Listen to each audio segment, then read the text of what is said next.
Breaking news చూస్తున్నాం. జవహర్ నగర్ కాల్పుల కేసులో ఒక బిగ్ ట్విస్ట్ కనిపిస్తోంది. పాత కక్షల నేపథ్యంలోనే రియల్టర్ వెంకటరత్నం హత్య జరిగిందంటూ తెలుస్తోంది. తండ్రి చావుకు కారణమైన వ్యక్తిని 25 ఏళ్ల తర్వాత చంపి తన పగ తీర్చుకున్నాడు ఆ వ్యక్తి. 2001లో ఎన్కౌంటర్లో సుదేశ్ సింగ్ అనే వ్యక్తి ప్రాణాలు కోల్పోయాడు. తన తండ్రి సుదేశ్ సింగ్ హత్యలో వెంకటరత్నం ఇన్ఫార్మర్గా ఉన్నాడంటూ కక్ష పెంచుకున్నాడు కొడుకు. 25 ఏళ్ల తర్వాత ఫ్రెండ్స్తో కలిసి వెంకటరత్నాన్ని హతమార్చడానికి ప్లాన్ చేసుకున్నాడు. నడి రోడ్డుపై అందరూ చూస్తుండగానే కత్తులతో పొడిచి తరిమి చివరికి గన్తో కాల్చి దారుణంగా అతని ప్రాణాలు తీశాడు. పట్టపగలే చోటు చేసుకున్న ఈ ఘటన ఆ ప్రాంతమంతా సంచలనం రేపింది. అయితే ఇది కేవలం కొన్ని రియల్ ఎస్టేట్ లావాదేవీల వల్ల జరిగినటువంటి ఘటనగా చాలామంది చూశారు, ముందుగా అందరూ భావించారు. కానీ ఈ కేసులో విచారణ చేసిన తర్వాత అసలు విషయం బయటపడింది. 25 ఏళ్ల పగతో అప్పుడెప్పుడో 25 ఏళ్ల క్రితం తన తండ్రి ప్రాణాలు పోవడానికి కారణమయ్యాడన్న కోపాన్ని పెంచుకొని ఇప్పుడు 25 ఏళ్ల తర్వాత ఆ వ్యక్తి ప్రాణాలు తీశాడు, ఆ కొడుకు. ఈ అంశానికి సంబంధించి అసలు పోలీసులు ఏమంటున్నారు, వాళ్ళ దగ్గర ఎలాంటి సమాచారం ఉంది, విచారణలో ఏ విషయాలు తెలుస్తున్నాయి, ఒక్కసారి పోలీసుల మాటలు విందాం. ఈ మధ్యలో జవహర్ నగర్ పిఎస్ పరిధిలోని సాకేత్ కాలనీ నివాసి అయినటువంటి వెంకటరత్నము, వయసు 46 సంవత్సరాలు. అతన్ని గుర్తు తెలియని వ్యక్తులు 6 ఆటోలు 4 స్కూటీ మీద 2 వచ్చేసి అతను వాళ్ళ కూతుర్ని స్కూల్లో డ్రాప్ చేసి ఇంటికి రిటర్న్ అవుతున్న క్రమంలో అతని మీద దాడి చేసి హత్య చేయడం జరిగింది. దీనికి సంబంధించి మనకు ఇన్ఫర్మేషన్ రాగానే ఇమీడియట్ గా జవహర్ నగర్ పిఎస్ వాళ్ళు రెస్పాండ్ అయ్యి దానికి సంబంధించిన దర్యాప్తు, హత్యకు గల కారణాలను, హంతకులను ట్రేస్ చేసే పనిలో ఉన్నారు.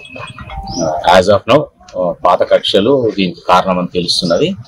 చాలా ఇనిషియల్ స్టేజ్ లో ఉంది కాబట్టి ఇంత మించి ఇన్ఫర్మేషన్ ఏం లేదు. ఫర్దర్ గా అప్డేట్ చేస్తాం.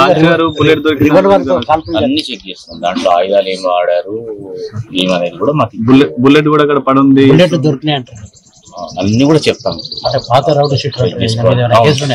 కేసులు అయితే మన జవహర్ నగర్ కేసు పరిధిలో లేవు, దూల్పేటలో ఉన్నాయని ఇప్పుడు ఇన్ఫర్మేషన్ వస్తుంది. అది మేము వెరిఫై చేస్తాం. మీ ఐడియా ప్రకారం కత్తులతో దాడి చేసి నరికిరని ఇనిషియల్ గా మాత్రం కత్తులతో నరికిన గాయాలు స్పష్టంగా ఉన్నాయి. మీరు ఏదైతే చెప్తున్నారో ఫైర్ ఆర్మ్ కి సంబంధించిన దాన్ని వెరిఫై చేయాల్సి ఉంటుంది. వెరిఫై చేయకుండా చెప్పలేదు. ఒక బండరాయి కూడా పడుంది, అవన్నీ వస్తాయి. దాంట్లో సీసీ ఫుటేజ్ కూడా అవైలబుల్ ఉంది. అన్ని కూడా వెరిఫై చేస్తాము. ఇనిషియల్ స్టేజ్ కాబట్టి ఇంత నుంచి ఎలా జరిగిందనేది పోలీసులు మాటల్లో కొంతవరకు విన్నాం. ఇంకా విచారణ జరుగుతోంది. అయితే అసలు ఆ ఘటనా స్థలంలో ఏం జరిగింది ఎగ్జాక్ట్గా, ప్రస్తుతం అక్కడ పరిస్థితి ఏంటి, స్థానికులు ఏమంటున్నారు, పోలీసుల విచారణ ఎలా జరుగుతోంది, ఈ వివరాలు తెలుసుకుందాం. మా ప్రతినిధి నిర్మల ఉన్నారు.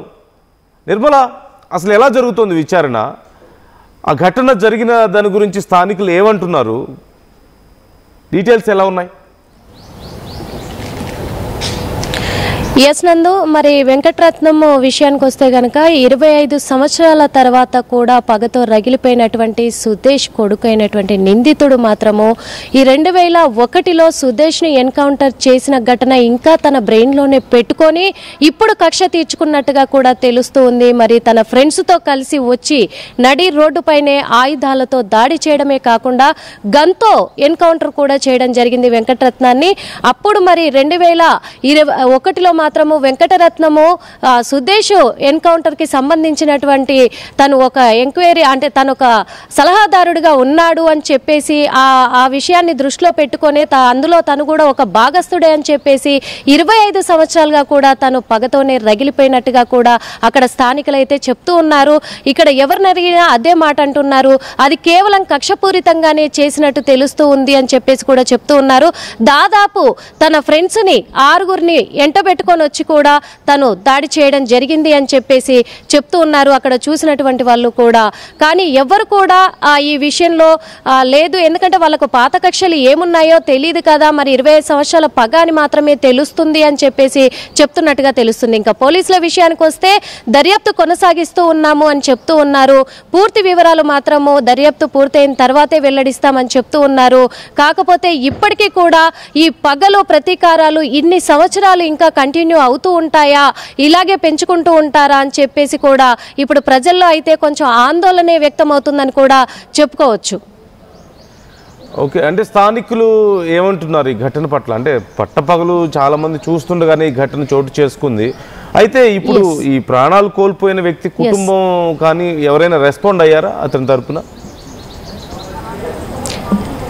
కుటుంబ వ్యక్తులు మాత్రము ఎవరు కూడా మాట్లాడడానికి సిద్ధపడట్లేదు. కాకపోతే ఈ పాత కక్షల్ని దృష్టిలో పెట్టుకొని ఇలాంటి ఘటనకు పాల్పడ్డాడు, నిందితుడికి మాత్రం కఠిన శిక్షను విధించాలి అంటున్నారే తప్ప వాళ్ళు బయటకు వచ్చి మాత్రం మాట్లాడట్లేదు. కానీ అక్కడున్న పరిసర ప్రాంతాల్లో ఉన్న వాళ్ళంతా కూడా ఇలాంటి దుర్ఘటన అనేది చాలా అంటే చాలా ఘోరం, ఇది ఇలాంటివి జరగకూడదు, ఎందుకంటే నడి రోడ్డు పైనే అందరూ చూస్తుండగా ఇలాంటి ఘటన జరగడం అనేది రేపు ఇంకా భవిష్యత్తులో కూడా చాలా మంది ఇలాంటి వాటికి అలవాటు పడిపోతూ ఉంటారు. కాబట్టి ప్రభుత్వం అయితే ఖచ్చితంగా చర్యలు తీసుకోవాలి, పోలీసులు తొందరగా ఈ ఘటనని ఛేదించాలి అని చెప్పేసి అక్కడ నివాసులు అయితే అంటున్నారు. ఇంకొక విషయం ఏంటంటే సీసీ ఫుటేజ్ లో మనం చూసినట్లుగానే అందరూ చూస్తుండగానే అక్కడ అందరూ జనాలంతా తిరుగుతూనే ఉన్నారు. స్కూల్ వ్యాన్ కూడా అక్కడ నుంచి వెళ్తూనే ఉంది.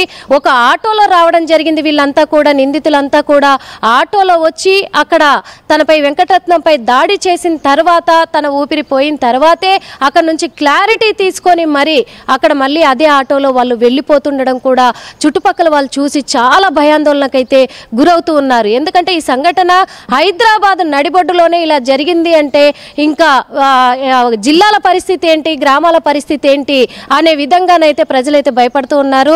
కానీ ఈ వెంకటరత్నం విషయానికి వచ్చినప్పటికీ కూడా నిందితులు మరి ఒకే ఫ్యామిలీకి సంబంధించిన వాళ్ళ ఫ్రెండ్స్ అనేది కూడా కొంతమంది అందులో ముగ్గురు ఫ్రెండ్స్ ఉన్నారు. ఎవరెవరైతే దాడి చేశారో వెంకటరత్నం మీద వాళ్ళందరినీ అదుపులోకి తీసుకున్నారా? వాళ్ళు కేవలం ఫ్రెండ్సేనా? అంటే కొంత సమాచారం ప్రకారం వెంకటరత్నంకి అలాగే ఇప్పుడు ఎవరైతే ఈ ఘటనకు పాల్పడ్డాడో అతని తండ్రికి, అప్పుడు 25 ఏళ్ల క్రితం ప్రాణాలు కోల్పోయిన తండ్రికి, వాళ్ళిద్దరికీ కూడా కొంత రౌడీ షీటర్ బ్యాక్గ్రౌండ్ ఉంది. అప్పుడు ఆ దాంట్లో భాగంగానే ఇదంతా జరిగిందంటూ కూడా తెలుస్తోంది. సో ఇప్పుడు అరెస్ట్ అయిన వాళ్ళందరూ ఎవరు? ఫ్రెండ్సేనా లేకపోతే ఇది కూడా ఏదైనా గ్యాంగా? ఎస్, వెంకటరత్నము ఇటు నిందితుడి తండ్రి కూడా అప్పట్లో కూడా అంటే 25 సంవత్సరాల క్రితము ఇద్దరు కలిసే రియల్ ఎస్టేట్ చేసేవాళ్ళు. ఇద్దరు కలిసి రియల్ ఎస్టేట్ చేస్తున్న ఆ క్రమంలోనే కొన్ని సంవత్సరాలుగా వాళ్ళిద్దరి మధ్య మాత్రం విభేదాలు రావడం అనేది కూడా జరిగింది అని చెప్తూ ఉన్నారు. వాళ్ళిద్దరి మధ్య విభేదాలు రావడంతో వాళ్ళు కక్షను పెంచుకున్న తరుణంలో ఒక ఇన్ఫార్మర్గా వెంకటరత్నం మారాడు. అందుకు ఈ నిందితుడి తండ్రి కూడా ఈ ఘటనకు తను ఎన్కౌంటర్ అవ్వాల్సి వచ్చింది. కాకపోతే ఇప్పుడు వీళ్ళందరూ కూడా ముగ్గురు ఫ్రెండ్స్ ఉన్నారు. ఇందులో ముగ్గురు మాత్రం రిలేటివ్స్ అనే తెలుస్తూ ఉంది పోలీసులు ఇచ్చిన సమాచారం ప్రకారం కూడా. కాకపోతే ఇంకా పోలీసులు అయితే నిందితులని అదుపులోకి అందరినీ తీసుకోలేదు, ఇంకా గాలిస్తూనే ఉన్నారు, గాలింపు చర్యలు చేపడుతూనే ఉన్నారు. నందు right. Thank you Nirmala, thanks for the details. ఇప్పుడు ఈ ఘటనకు సంబంధించి విచారణ జరుగుతోంది. అయితే ఇప్పటికి అందుతున్నటువంటి సమాచారం ప్రకారం 25 ఏళ్ల క్రితం తన తండ్రి ప్రాణాలు పోవడానికి కారణమైన వ్యక్తి మీద పగ పెంచుకొని ఇప్పుడు ఆ కొడుకు ఈ దారుణానికి పాల్పడ్డాడు అంటున్నారు. గతంలో వెంకటరత్నం అలాగే ఇప్పుడు ఈ దారుణానికి పాల్పడ్డ వ్యక్తి తండ్రి ఇద్దరు కూడా స్నేహితులని, వాళ్ళిద్దరూ కలిసి వ్యాపారం చేసేవాళ్ళని, రియల్ ఎస్టేట్లో వాళ్ళకి షేర్ ఉందని, అలాగే రౌడీ షీటర్ బ్యాక్గ్రౌండ్ కూడా ఉన్నట్లుగా తెలుస్తోంది. అప్పుడు కొన్ని కేసుల్లో వెంకటరత్నం తప్పించుకోవడానికి మరొక వ్యక్తి పేరు చెప్పాడని, ఇన్ఫార్మ్ చేశాడని ఈ విషయంలో, అప్పుడు దానివల్ల అతని తండ్రి ప్రాణాలు కోల్పోయాడని దాని మీద పగ పెంచుకొని 25 ఏళ్ల పాటు ఆ పగతో రగిలిపోతూ చివరికి ఇప్పుడు పక్కా ప్లాన్ ప్రకారం నడి వీధిలో పట్టపగలు అందరూ చూస్తుండగా వచ్చి వెంకటరత్నం మీద కత్తులతో దాడి చేసి గన్తో కాల్చి ప్రాణాలు తీసి పారిపోయారు. మీరు స్క్రీన్లో చూస్తున్నారు. ఆ ఘటన జరిగిన తర్వాత నడి రోడ్లో అతన్ని కాల్చిన తర్వాత అక్కడి నుంచి ఆటో ఎక్కి పారిపోవడాన్ని మీరు చూస్తున్నారు. దీనికి సంబంధించి ఇప్పుడు పోలీసులు ఇంకా విచారణ చేస్తున్నారు. మరిన్ని డీటెయిల్స్ తెలియాల్సి ఉంది. ఈ విచారణకు సంబంధించి ఎప్పటికప్పుడు అప్డేట్స్ మీకు అందించే ప్రయత్నం RTV చేస్తుంది. అలాగే అసలు వెంకటరత్నంకి ఈ యువకుడి తండ్రికి అప్పుడు ఎలాంటి రిలేషన్ ఉండేది? ఒక రెవెన్యూ షీటర్ బ్యాక్గ్రౌండ్ అంటున్నారు, అలాగే రియల్ ఎస్టేట్ చేసేవాళ్ళు అంటున్నారు. అసలు అప్పుడు ఎగ్జాక్ట్గా ఏం జరిగింది? ఈ విషయాన్ని కూడా RTV ప్రత్యేకంగా మీకు తెలియజెప్పే ప్రయత్నం చేస్తుంది. సో జరిగిన ఘటన మీద మీ అభిప్రాయాలు ఏంటి? నడి రోడ్డు మీద పట్టపగల అందరూ చూస్తుండగా ఈ ఘటన జరగడంతో ఆ ప్రాంతం అంతా తీవ్ర భయాందోళనకు గురైంది. మీ అభిప్రాయాలను కూడా కామెంట్ చేసే ప్రయత్నం చేయండి.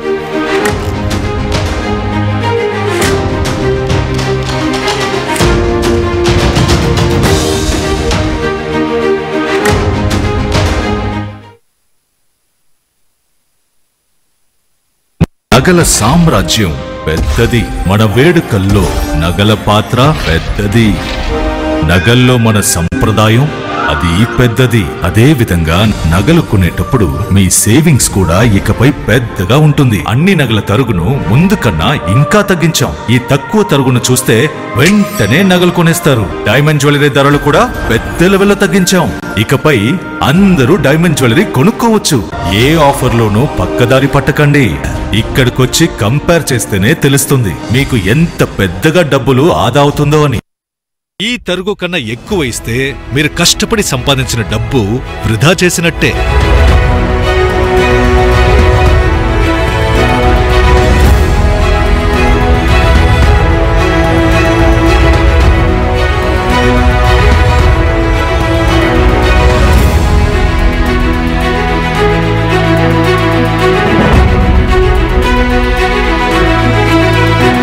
లలితాలో నగలు కొనండి, ఎక్కువ డబ్బులు ఆదా చేయండి. ఒకప్పుడు హైటెక్ సిటీ దగ్గర తక్కువ ధరలో ప్లాట్లు కొనుక్కుని బాగుపడ్డారు. తర్వాత ఓఆర్ఆర్ దగ్గర, ఇప్పుడు అవకాశం త్రిబుల్ దగ్గర వచ్చింది. ఇప్పుడు షాద్ నగర్ వైపు ఉన్న స్వర్గసీమ వెంచర్ లో ప్లాట్ల పండగ వచ్చింది. నూతన వెంచర్ అమేయ రూపంలో అప్రూవ్డ్ ప్లాట్లు, రిసార్ట్ ఫెసిలిటీ, రీజనబుల్ ప్రైస్. ఒక్కసారి ఫ్యామిలీతో విజిట్ చేసి మంచి నిర్ణయం తీసుకోండి. స్వర్గసీమ వారి నూతన వెంచర్ అమేయ.